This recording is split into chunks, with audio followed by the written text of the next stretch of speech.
10 টাকায় চাল খাওয়াবো এ বক্তব্য 1996 সালের নির্বাচনী প্রচারণার সময় দেওয়া হয়েছিল বলে দাবি করেছেন প্রধানমন্ত্রী শেখ হাসিনা।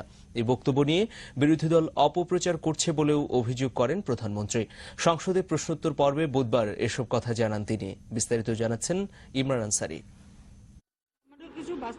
নবম জাতীয় সংসদের অষ্টম অধিবেশনে বুধবার প্রথমবারের মতো প্রশ্নোত্তর পর্বে বক্তব্য রাখেন সংসদ নেতা প্রধানমন্ত্রী শেখ হাসিনা।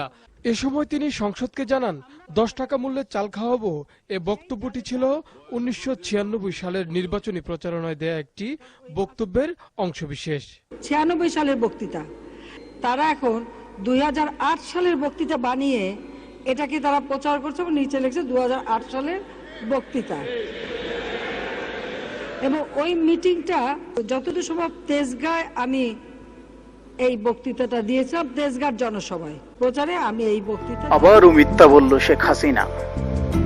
মিথ্যা যাদের রক্তে মিশে আছে, মিথ্যা যাদের পৈতৃক সম্পত্তি, তারা মিথ্যা বলবে না তো আর কে বলবে? তারা কি আর মিথ্যা না বলে পারে? কখনো না। যার প্রমাণ এই ভিডিও।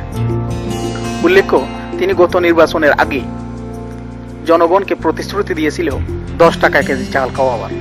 প্রতিশ্রুতিটা কিছুটা এরকম, 20 টাকা কেজি চাল খাবো না, ধানের শীষে ভোট দেব না, 10 টাকা কেজি চাল খাবো, নৌকা মার্কায় ভোট দেব। সুতরাং তিনি এখন এই কথাটা অস্বীকার করতেছেন। তিনি বলতেছেন 1996 সালের নির্বাচনে এই প্রতিশ্রুতি দিয়েছিল তিনি। কিন্তু তিনি জানেন না দেশের জনগণ এত বোকা না। একজন বিবেকবান মানুষ বলতেই বুঝেন 1996 সালের আগে মোটা চালের দাম ছিল 8 টাকা।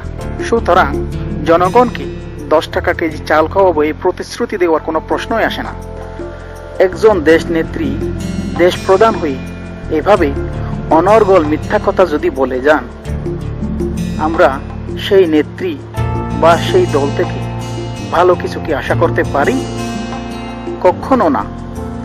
তাই সময় এসেছে এরকম মিথ্যাবাদীদের ক্ষমতা থেকে টেনে হিঁচড়ে উৎখাত করার।